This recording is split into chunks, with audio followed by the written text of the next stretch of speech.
بسم اللہ الرحمن الرحیم۔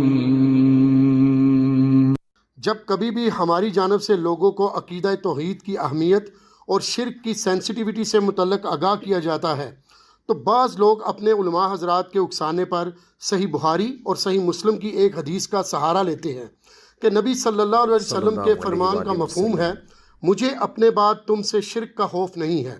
اس کے تحت ان کا موقف ہے کہ شرک کو ٹاپک بنا کر گفتگو کرنا ہی فضول کام ہے، نعوذ باللہ۔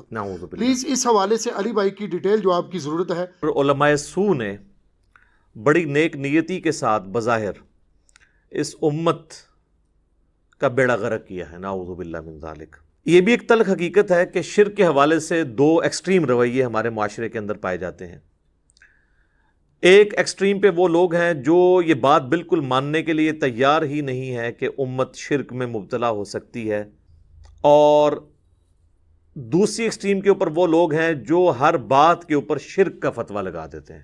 11ویں شریف کے بارے میں کہہ دینا کہ جی یہ شریف میں نہیں استعمال کر رہا، جو لوگ کہتے ہیں، یا محرم شریف کی نیاز یا 12ویں شریف کی میلاد شریف کی نیاز، اس کے بارے میں کہہ دینا یہ شرک ہے، بالکل غلط ہے۔ آپ زیادہ سے زیادہ ایک جو اسپیسیفک ایکٹیویٹی ہے اس کے اوپر بات کر سکتے ہیں کہ کتاب و سنت سے ثابت نہیں ہے۔ جب تک وہ کھانا اللہ کے نام کا ہے تو آپ اس کو شرک کیسے کہہ سکتے ہیں؟ تو یہ بھی ایک زیادتی ہوتی ہے۔ اب دوسری طرف جو دوسری ایکسٹریم پہ جو کہہ رہے ہیں شرک ختم ہو چکا ہے، ان کی بھی آپ ہٹ درمی کا لیول دیکھیں کہ بالکل ننگا اور اریاں شرک ہوتے ہوئے دیکھ کے بھی انہوں نے آنکھیں بند کی ہوئی ہیں۔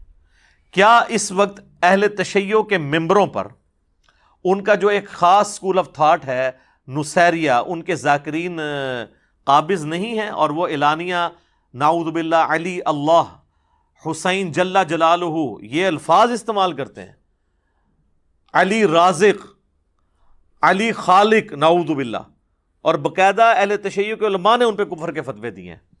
تو وہ ہے تو مسلمانوں کا ہی گروہ ہے نا، یہودی عیسائیوں میں سے تو نہیں وہ آئے، مسلمانوں کا ہی گروہ ہے۔ تو کلمہ گو بھی ہے، اللہ کے نبی علیہ السلام کو بھی آخری پیغمبر مان رہا ہے، اس کے باوجود سیدنا علی کے بارے میں بھی اس طرح کی بات کر کے، تو وہ کلمہ گو مشرک کیا وہ نہیں ہے؟ آپ یوٹیوب پہ ویڈیوز دیکھ سکتے ہیں، لوگ قبروں کو ڈائریکٹ سجدہ کر رہے ہیں۔ کیا مسلمان کو یہ زیب دیتا ہے کہ قبر کے آگے جا کے جھک جائے؟ مسند امام احمد میں صحیح سند کے ساتھ یہ حدیث موجود ہے، الموطا امام مالک میں بھی ہے، اور مشکات المصابیح کے اندر بھی موجود ہے۔ نبی علیہ السلام نے اپنے آخری وقت میں یہ دعا کی تھی، اے اللہ میری قبر کو ایسا بت نہ بننے دینا کہ لوگ اس کی پرستش شروع کر دیں۔ رسول اللہ کی قبر پہ ہمارے ماں باپ اولاد سب قربان، اور آپ اپنی قبر کو خود کہہ رہے ہیں کہ یا اللہ اسے بت نہ بننے دینا۔ اللہ تعالیٰ کا شدید غضب ہوتا ہے ایسی قوم کے اوپر جو اپنے نبیوں کی قبروں کو سجدہ گاہ بناتے ہیں۔ سنن نبی داؤد میں بھی حدیث ہے کہ میری امت کے 72 فرقے دوزخ میں جائیں گے، ایک جو ہے نا وہ حق پہ قائم رہے گا، الجماعہ، امت کی مین سٹریم۔ 72 کلمہ گوئی ہیں جو دوزخ میں جا رہے ہوں گے۔ پھر بخاری اور مسلم دونوں میں حدیث ہے کہ میری امت کا ایک گروہ قیامت تک حق پر قائم رہے گا، کوئی نقصان پہنچانے والا ان کو نقصان نہیں پہنچا سکے گا، وہ غالب رہیں گے یہاں تک کہ قیامت قائم ہو جائے۔ ایک گروہ، باقیوں کے لیے تو کہہ دیا 72 جب کہہ دیے دوزخ میں ہے تو ایک کے لیے۔ لہذا وہ جو حدیث ہے نا مجھے تم سے شرک کا خدشہ نہیں مگر دنیا میں مبتلا ہو جاؤ گے، تو وہ جو شرک کے خدشے سے پاک ہے نا وہ ایک ہی گروہ ہے، لیکن دنیا کی محبت میں ہو جائے گا، اور اس میں کئی لوگ ہوں گے جو نہیں بھی ہوں گے۔ یہ جو حدیث ہے سنن نبی داؤد کی، من تشبہ بقوم فہو منہ، جس نے جس قوم کی مشابہت اختیار کی وہ ان میں سے شمار کیا جائے گا، اس سے مراد مذہبی جو ہے وہ مشابہت ہے۔ اس کا شان نزول جو ہے وہ جامعہ ترمذی میں موجود ہے، شان ارشاد۔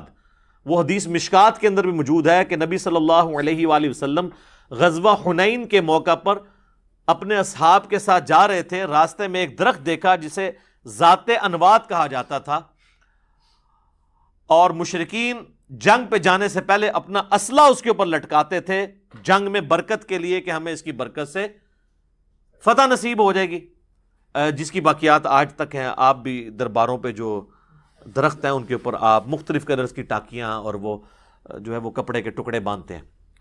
تو صحابہ نے کہا کہ یا رسول اللہ آپ بھی ہمارے لیے کوئی اس طرح کا ایک درخت مقرر کر دیں کہ ہم بھی وہاں پہ برکت کے لیے اسلحہ لٹکائیں.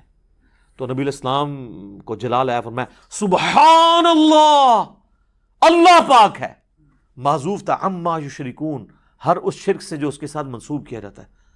پھر آپ نے فرمایا تو تم نے وہی بات کر دی جو موسیٰ علیہ السلام کے ماننے والوں نے کی تھی. پھر نبی علیہ السلام نے سورۃ الاعراف کی آیت نمبر 138 تلاوت کی کہ موسیٰ علیہ السلام کے اصحاب جب ان کے ساتھ ایک بت کے پاس سے گزر رہے تھے جس پہ لوگ دھیان کر کے بیٹھے تھے، انہوں نے کہا آپ بھی ہمارے لیے کوئی اللہ کا ایک بت مقرر کر دیں کہ ہم اس پہ دھیان کریں. تو نبی علیہ السلام فرمایا جو تم نے مجھ سے برکت کے لیے درخت کی ڈیمانڈ کی ہے نا، یہ جسٹ لائک اسی طریقے سے ہے جیسے موسیٰ کے اصحاب نے اللہ کا بت مانگا تھا. اب کسی نے نہیں کہا یا رسول اللہ ہم کو یہ تو نہیں کہہ رہے ہم نے درخت کے آگے جھکنا ہے، ہم نے تو برکت لینی ہے. یہ کہتے ہیں جی جب تک وہ 7 اذان نہ لگ جائیں شرک نہیں ہوگا. وہ تو تواڈے نماز بھی نہیں لگتے پوری طریقے نال، تو تواڈی تو نماز بھی نہیں ہوتی. کو نہیں پتا تھا کہ یا رسول اللہ ہم تو برکت کے لیے کہہ رہے ہیں، صرف اسلحہ ٹچ کرنا ہے، آپ ہمیں پکڑ کے بتوں کے اوپر ڈال رہے ہیں کہ یہ بت کھڑا کر رہے ہیں، ہم آپ کے تربیت یافتہ ہیں، ہم نے کہاں سے. پھر آپ نے وہاں پہ فرمایا کہ تم بھی اگلے لوگوں کے پیچھے چل پڑو گے. آپ کو یہ کہا جانا ہے کوئی درخت ہے اس کے ساتھ لوگ برکت کے لیے کوئی چیز ٹچ کرتے ہیں، آپ کہیں گے جی بدعت کہنا، جی اس کو شرک تو نہ کہیں. نبی علیہ السلام تو کہہ رہے ہیں یہ تو بت کے مترادف ہے. یہ آپ نے فرق دیکھا ہے. امام الموحدین صلی اللہ علیہ وآلہ وسلم کی تربیت آپ کوئی موقع نہیں جاننے دیتے تھے. یہ تو حدیث جو ہے نا وہ تو حضور کی وفات سے 1 مہینہ پہلے کی ہے کہ مجھے تم سے شرک کا خدشہ نہیں. ہم آپ کو نبی علیہ السلام کی بیماری کے دنوں کی پھر حدیث بتا دیتے ہیں، 5 دن پہلے کی، 2 دن پہلے کی، 1 دن پہلے کی. وہ بخاری اور مسلم دونوں میں حدیث ہے. اما عائشہ کہتی ہیں کہ نبی صلی اللہ علیہ وآلہ وسلم کے وفات کے دن قریب تھے، ساتھ ساتھ کہتے جاتے تھے لعن اللہ الیہود والنصارى اتخذوا قبور انبیائہم مساجدا. اللہ کی لعنت ہو یہود و نصارہ پر، انہوں نے اپنے نبیوں کی قبروں کو سجدہ گاہ بنا لیا تھا. اور اما عائشہ کہتی ہیں اگر ہمیں یہ خطرہ نہ ہوتا کہ لوگ رسول اللہ کی قبر پہ سجدے شروع کر دیں گے تو میں اپنے حجرے کو عام زیارت کے لیے کھول دیتی، یعنی حجرے کی دیوار گرا دیتی، ورنہ تو اجازت لے کے جانا پڑتا تھا کیونکہ اما عائشہ کی وہاں پہ رہائش تھی. تو ان کا میں اوپن کھول دیتی، لیکن ہمیں خطرہ تھا کہ حضور اپنی وفات کے وقت ہمیں ڈرا رہے تھے اس بات سے کہ کہیں حضور کی قبر پہ سجدے نہ ہو. تو اس وقت اما عائشہ نے کیوں نہیں کہا یا رسول اللہ آپ تو مہینہ پہلے ابھی خطبہ دیا آپ نے کہ مجھے شرک کا کوئی خوف نہیں ہے، تو اب یہ آخری وقت آپ کو دوبارہ خوف کس چیز کا لاحق ہے، کس چیز کا خدشہ ہے آپ کو؟ اتنا آسان کام نہیں ہے. صحیح مسلم میں حدیث ہے جس مسلمان کے جنازے میں ایسے 40 لوگ شریک ہوں جو شرک نہ کرتے ہوں، اللہ تعالیٰ ان 40 لوگوں کی شفاعت اس کے حق میں قبول کر لے گا.